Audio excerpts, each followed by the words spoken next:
అదే RTV app వార్తల్ని క్షణాల్లో చదివే అవకాశం ఉంటుంది. ఒక న్యూస్ పేపర్, ఒక టెలివిజన్ ఛానల్ మీ చేతుల్లో ఎప్పుడూ ఉంటాయి. ఈ యొక్క కౌన్సిలింగ్ సెషన్కి వచ్చినందుకు ధన్యవాదాలు.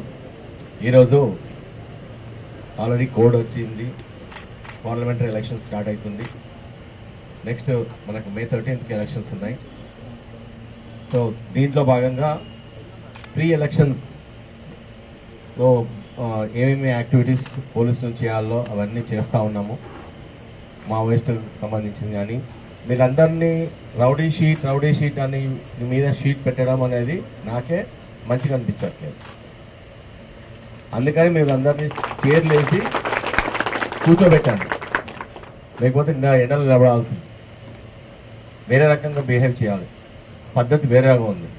ఒక గొడ్డునైతే ఎంతసేపైనా కొట్టవచ్చు, కట్టెతోనే కొట్టి మనం దాన్ని చక్కగా చేస్తాం. కానీ మనిషి, మనకు తెలివి ఉంది, మనం ఒక సమాజంలో నివసిస్తున్నాం. సమాజంలో ఒక చట్టం ఉంది, చట్టాన్ని ఇంప్లిమెంట్ చేయాల్సిన బాధ్యత మాకు ఉంది. ఆ చట్టం మాకు కూడా వర్తిస్తుంది. కొంతమంది ఆఫీసర్స్ని కూడా, పోలీస్ ఆఫీసర్ని కూడా హైదరాబాద్లో అరెస్టులు కూడా చేస్తున్నారు. చట్టం అనేది ఎవరికి చుట్టం కాదు, అది ఎంత పెద్దోడైనా సరే. ఈవెన్ ఒక మన ఇండియాలో హైయెస్ట్ పోస్ట్లో ఉన్నవాడు కూడా అరెస్ట్ కాబడ్డారు.